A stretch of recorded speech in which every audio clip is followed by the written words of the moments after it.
बारिश का मौसम शुरू होते ही कहीं दूर लॉन्ग ड्राइव पर जाने का मन करता है ना, तो बस इस वीडियो में मैं आपको अपने साथ ले चल रही हूँ एक बहुत ही खूबसूरत से लॉन्ग ड्राइव पर। सवेरे 4 बजे निकल के 6 बजे पेंच के पास ही इतना सुंदर नज़ारा देखने को मिला, तो सोचिए आगे के 400 किलोमीटर्स में कितना कुछ देखने मिलेगा। लेकिन हर ट्रैवल में थोड़ा ट्विस्ट तो आता ही है। One of our car tire got punctured in an unknown but beautiful road. Thankfully, our boys Shreyash and Piyush knew how to handle it, and so we were tension-free. Let me give you a tip here. While on a car road trip, always carry a spare tire and tools. Also, you should know how to change the tire.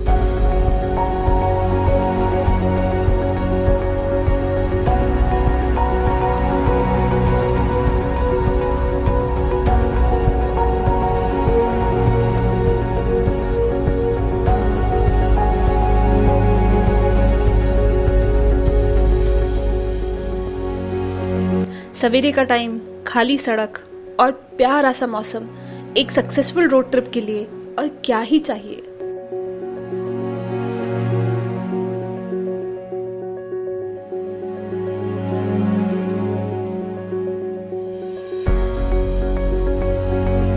Hello from somewhere in Madhya Pradesh. तो मैंने आज, today is Friday, मैंने छुट्टी ली है। आज से मैं कुछ दिनों तक छुट्टी पर हूँ and we are a group of 4 और हम लोग निकल गए हैं एमपी के छोटे से टूर के लिए। मौसम इतना अच्छा है, हम कहीं रैंडम सी जगह पे रुके हुए हैं। एमपी के पास एक गांव है, कैन यू सी, बहुत ही सुंदर लग रहा है। मुझे मार्शेस घाट का फीलिंग आ रहा है। We have rented a car, we have rented a Brezza for 6 days. तो महाराष्ट्र में होके, नागपुर में होके, if I don't visit MP, so it's not done, right? So now I'll be vlogging all about MP, जहाँ जहाँ मैं जाऊँगी। Stay tuned, आप लोगों को भी मज़ा आएगा। The places are nice. If you are in Maharashtra और in MP और छत्तीसगढ़ के पास में भी है। नागपुर से 424 किलोमीटर्स दूर है। सो हम सवेरे 4 बजे से निकले हुए हैं और जबलपुर, सिवनी सब क्रॉस करते हुए we are here only 130 kilometres away from our destination. तो बहुत मज़ा आने वाला है। ऐसा लग रहा है कि डेस्टिनेशन से ज़्यादा we are enjoying this journey. हम यहाँ इसलिए रुके थे क्योंकि श्रेयश को ऑफिस में कुछ काम की वजह से लॉग इन करना पड़ा। We absolutely didn't mind stopping here for half an our.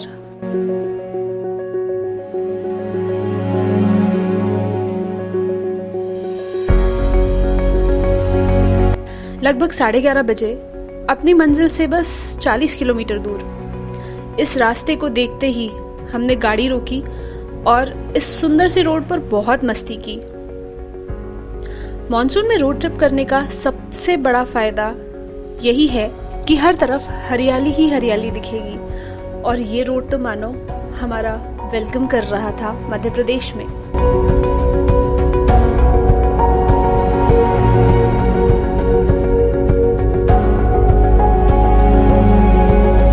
साढ़े 12 बजे हम आ पहुँचे the land of rich history and Narmada river origin, Amarkantak. Amarkantak में स्टे के ऑप्शंस थोड़े कम और कॉस्टली है।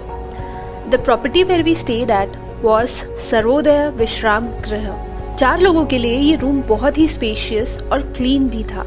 We book this room for 2 days for ₹5,665।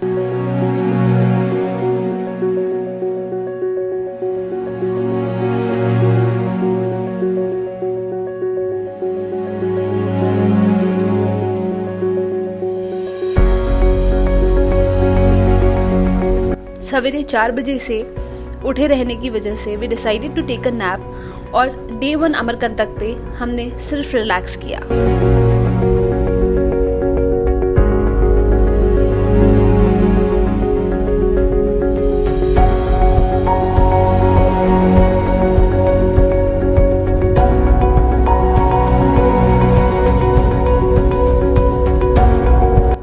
Day 2 पर अमरकंटक दर्शन के लिए हम पैदल निकल पड़े और पहला स्टॉप था नर्मदा उद्गम टेम्पल। नर्मदा उद्गम टेम्पल हमारी प्रॉपर्टी से सिर्फ 600 मीटर की दूरी पर था। ये एक बहुत ही सुंदर मंदिर है जिसके अंदर बहुत सारे मंदिर बने हुए हैं, जैसे कि शिव मंदिर, नर्मदा मंदिर, कार्तिकेय मंदिर, काली मंदिर और भी बहुत सारे।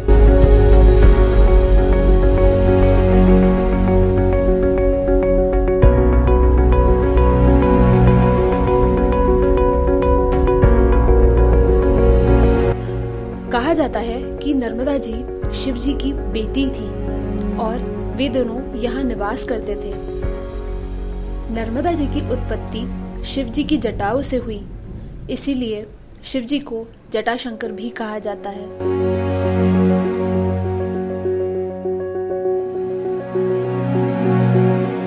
पहले इस जगह पर बांस का झुंड था जिससे मां नर्मदा निकलती थी। बाद में रेवा नायक द्वारा इस मंदिर और कुंड को बनाया गया।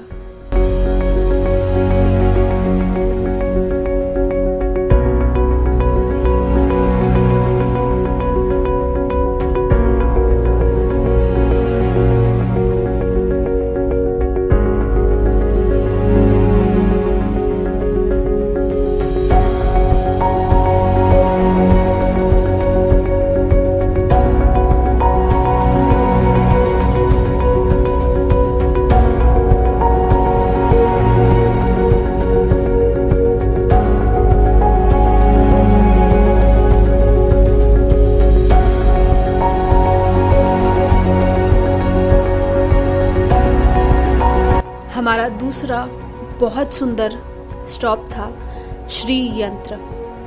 इस मंदिर की सबसे मेजर अट्रैक्शन है एंट्री गेट पर 4 सर वाली एक बड़ी सी मूर्ति। ये चेहरे जो आप देख रहे हैं वे माँ लक्ष्मी, माँ सरस्वती, माँ काली और माँ भुवनेश्वरी को सिंबलाइज करते हैं। इन चेहरों के नीचे 64 योगिनियों की मूर्तियाँ भी हैं। इस मंदिर को श्री यंत्र के 3D प्रोजेक्शन की तरह बनाया गया है, जो हिंदू धर्म में विद्या देवी की पूजा में बहुत इम्पोर्टेंट पार्ट होता है। This temple in essence is the geometric representation of the concept of शक्ति। श्री यंत्र मंदिर का कंस्ट्रक्शन 1991 में शुरू हुआ था और इस मंदिर का कंस्ट्रक्शन सिर्फ गुरु पुष्य नक्षत्र में ही किया जा सकता है, जिसका मतलब है कि एक साल में सिर्फ 4 से 5 दिन ही इस मंदिर का कंस्ट्रक्शन होता है।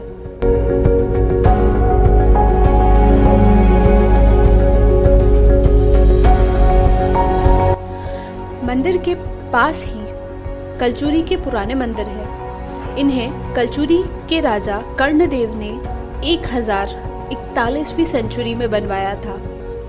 इन मंदिरों का आर्किटेक्चर बेहद सुंदर है।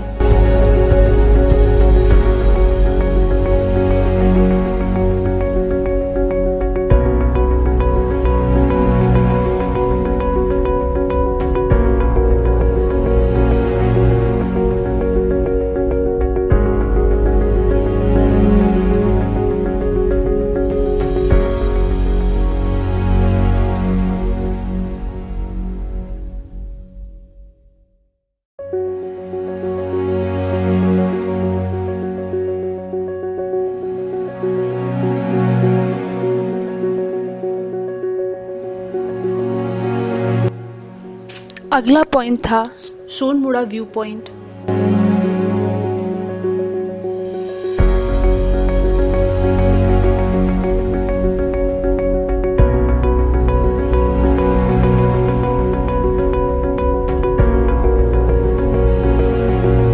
सोनमुड़ा सोन नदी और भद्र नदी का ओरिजिन पॉइंट है।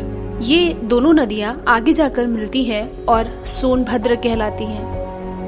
अमरकंटक का सबसे सुंदर व्यू पॉइंट है। That gives you a splendid view.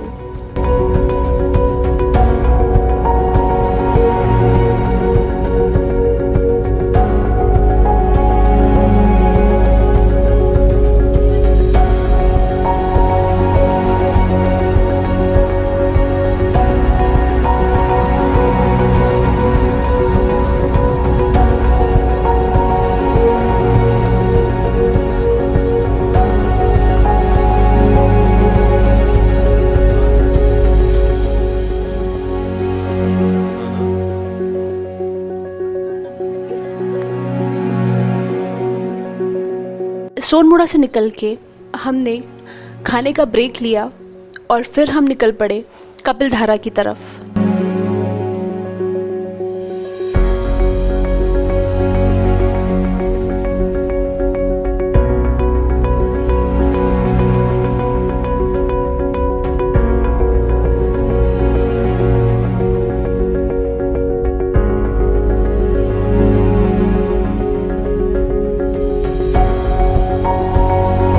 माना जाता है कि कपिल मुनि यहीं रहते थे। यहाँ आसपास बहुत सी गुफाएं हैं जहाँ ऋषि मुनि ध्यान मुद्रा में आज भी देखे जा सकते हैं।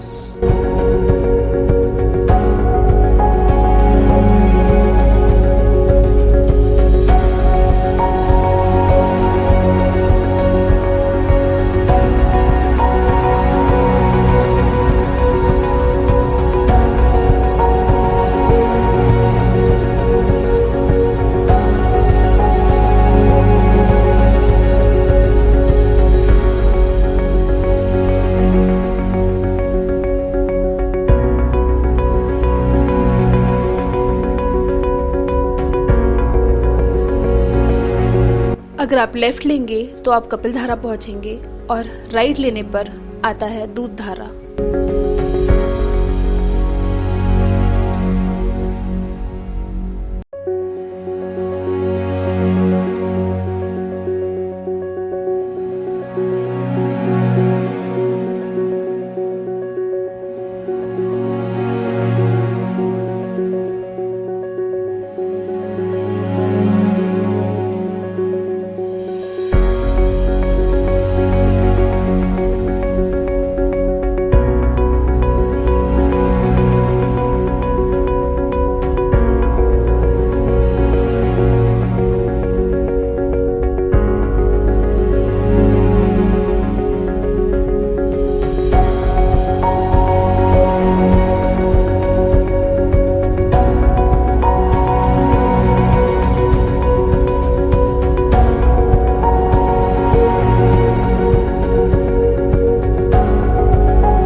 बोल सांचे दरबार की जय।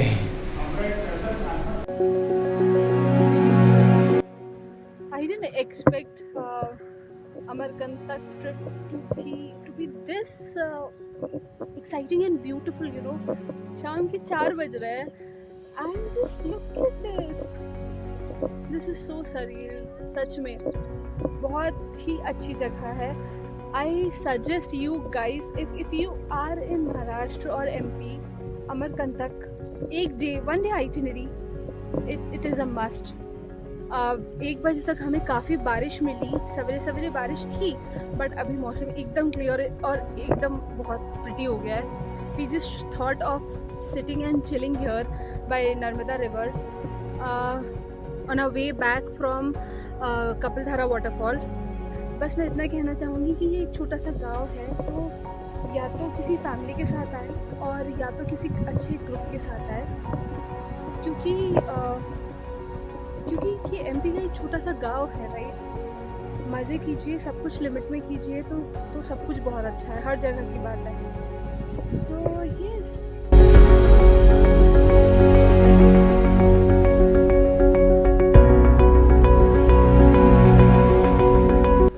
अमरकंटक में हमारा सबसे आखिरी स्टॉप था सर्वोदया जैन मंदिर।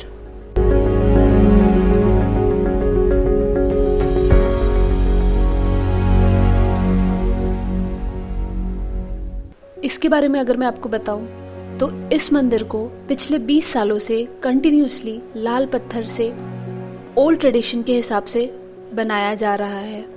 The most surprising thing about this temple is इस मंदिर को बिना किसी लोहे और सीमेंट का यूज करे सिर्फ चूना और गोंद और ओल्ड प्रोसीजर से बनाया जा रहा है।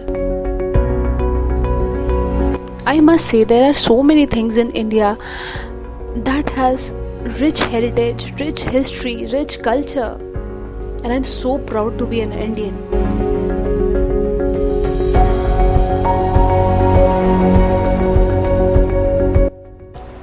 अमरकंटक घूमने के लिए एक दिन काफ़ी है, इसीलिए थर्ड डे हम निकल पड़े एक नई मंजिल की तरफ जो अमरकंटक से 245 किलोमीटर्स की दूरी पर था। लेकिन उससे पहले आप ये नज़ारों का तो मज़ा लीजिए। अमरकंटक से जाते समय हमें ये जंगल मिले जिन्होंने एक बार फिर हमारा दिल जीत लिया।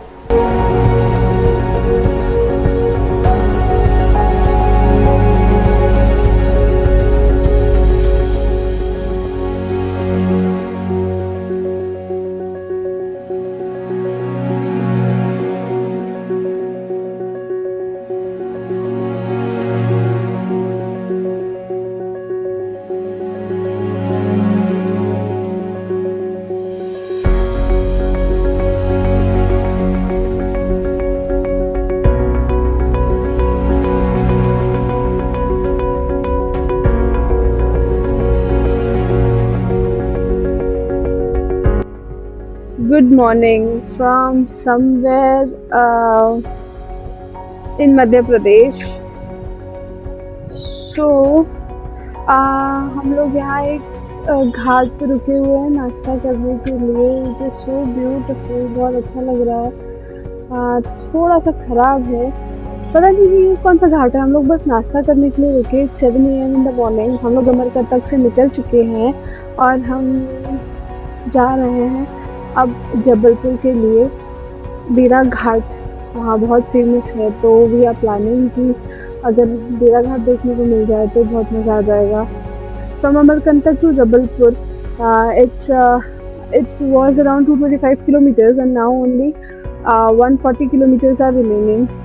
We started 5:30 AM in the morning from Amarkantak. Roads are very beautiful. इतनी खूबसूरत रोड और इतना खूबसूरत मौसम देखकर मुझे केरला की याद आ गई। मध्य प्रदेश में भी इतनी हरियाली है, मैंने ये एक्सपेक्ट बिल्कुल नहीं किया था।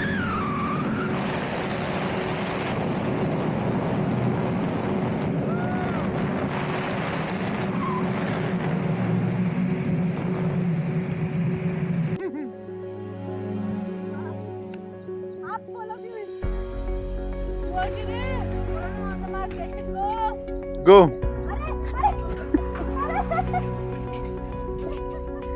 ये सीटिंग वापस आओ।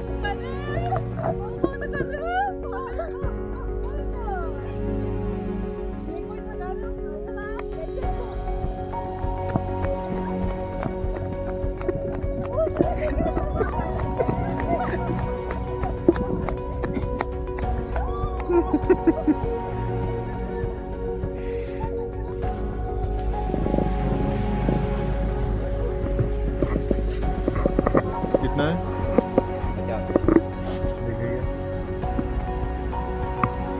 5 बजे निकलकर लगभग 11:30 बजे हम पहुँचे जबलपुर के बेड़ा घाट पर। बेड़ा घाट की एंट्री टिकट 50 रुपीज़ पर व्हीकल है। जून 15 से अक्टूबर के फर्स्ट वीक तक यहाँ बोटिंग बंद है क्योंकि बारिश का मौसम आ जाने पर पानी का लेवल बहुत ज़्यादा बढ़ जाता है। लेकिन हम यहाँ बेड़ा घाट सिर्फ धुआंधार फॉल्स देखने और उसके मज़े लेने आए थे। जबलपुर का मौसम अमरकंटक के मुकाबले काफ़ी ह्यूमिड था। Amarkantak was super cool. रात में इनफैक्ट हमें जैकेट्स भी पहनने पड़े थे, लेकिन जबलपुर उससे बिल्कुल अपोजिट था। बहुत गर्मी, बहुत ह्यूमिडिटी। फिर भी बेड़ा घाट पहुँचने की एक्साइटमेंट ही अलग लेवल पे थी। बेड़ा घाट में रोपवे फैसिलिटी भी है जिससे आप एक छोर से दूसरे छोर जा और आ सकते हो। ठीक है, ये रोपवे कितने मिनट का होता है? 10 मिनट का है, अच्छा वहाँ घूम सकते हैं और फिर रिटर्न में वही टिकट दिखा के वापस।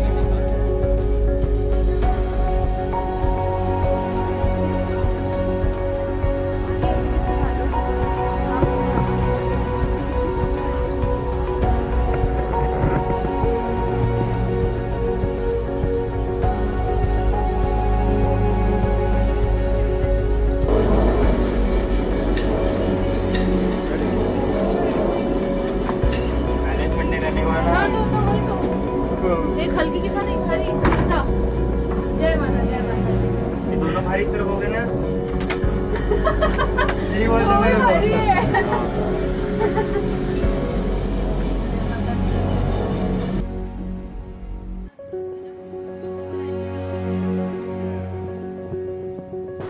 मैं तो हाईली रिकमेंड करूँगी कि आप रोपवे से एक बार धुआंधार फॉल्स को ज़रूर देखें।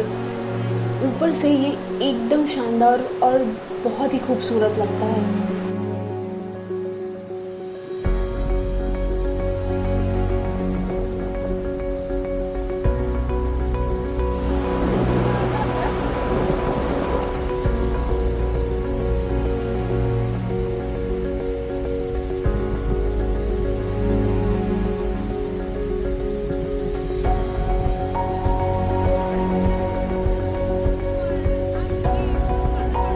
पानी पड़ेगा तो 50 फीट नीचे पानी गिरता है।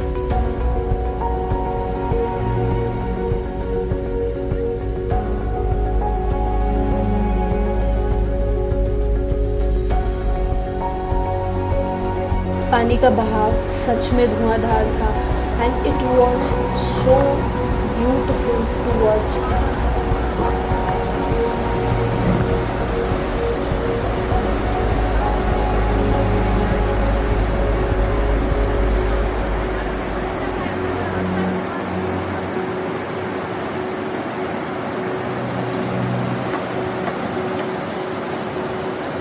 डे 3 के लिए हमने जबलपुर में ही स्टॉप लिया क्योंकि डे 4 उससे भी ज़्यादा एक्साइटिंग होने वाला था और हमें फिर सवेरे 4 बजे निकलकर अपनी तीसरी और आखिरी मंजिल की ओर पहुंचना था।